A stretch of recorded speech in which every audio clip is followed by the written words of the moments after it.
ஒரு கதையில இவன் நல்லவன் இவன் கெட்டவன் சாய்ஸ் கொடுத்தா சூஸ் பண்றது ஈஸி. ஆனா இந்த கதையில 2 பேருமே கெட்டவனுங்க.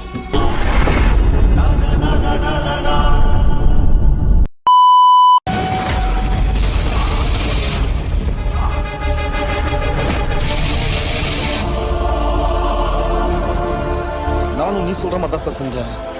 சென்டிமெண்ட்ஸுக்கு சாஞ்சிட்டேன். புள்ளி வச்சான் ஊருக்கு அனுப்பிட்டேன். அதுக்கு நான் கொடுத்த வேலை களத்தில் இருந்தேன். ஃபுல் கேங் வார். சைமன் ஏன் சத்தம் தெரியுமா? அதுக்கு புள்ளி ஏன் சத்தம் முதல்ல கண்டுபிடி சார். முடிவு பண்ணிட்டு தேடாத, தேடிட்டு முடிவு பண்ண.